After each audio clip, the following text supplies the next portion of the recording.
ഇപ്പം ഈ അടുത്ത് റിലീസായിട്ടുള്ള ഒരു മലയാളം മൂവിയാണ് മന്ദാകിനി എന്ന് പറയുന്ന മലയാളം മൂവി. അത്യാവശ്യം ആവറേജ് പടം, ഭയങ്കര ഒരു നല്ല പടം എന്നോ ഭയങ്കര ത്രില്ലിംഗ് മൂവിന്നോ അല്ലെങ്കിൽ ഭയങ്കര ഒരു ഹൈ ലെവൽ പടം എന്നല്ല, ഒരു അത്യാവശ്യം ഒരു ചെറിയ ഒരു കോമഡി പടം. തീർച്ചയായിട്ടും നമുക്ക് ഇരുന്ന് നല്ല രീതിയിലൊരു കോമഡി ആയിട്ട് മുന്നോട്ട് പോകാൻ പറ്റിയൊരു പടം. അതിൽ നമ്മൾ അഭിനയിച്ചേക്കണ അൽത്താഫ് സലീമാണ്. ആളുടെ ആ ശബ്ദവും നിഷ്കളങ്കത തന്നെയാണ് ഈ പടത്തിൻ്റെ ഒരു രസം. പിന്നെ അതിൽ എടുത്തു പറയേണ്ടത് വിനീത് തട്ടിൽ ഡേവിഡാണ്. ആളാണ് ഈ പടത്തിൻ്റെ കോമഡി മുഴുവനും കൊണ്ടുപോകുന്നത് ആളാണ്.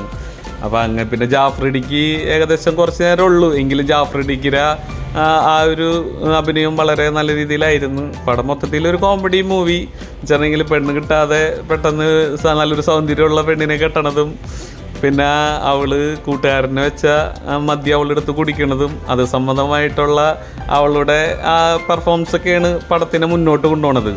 അപ്പോൾ ആ രീതിയിൽ ഒരു നല്ലൊരു കോമഡി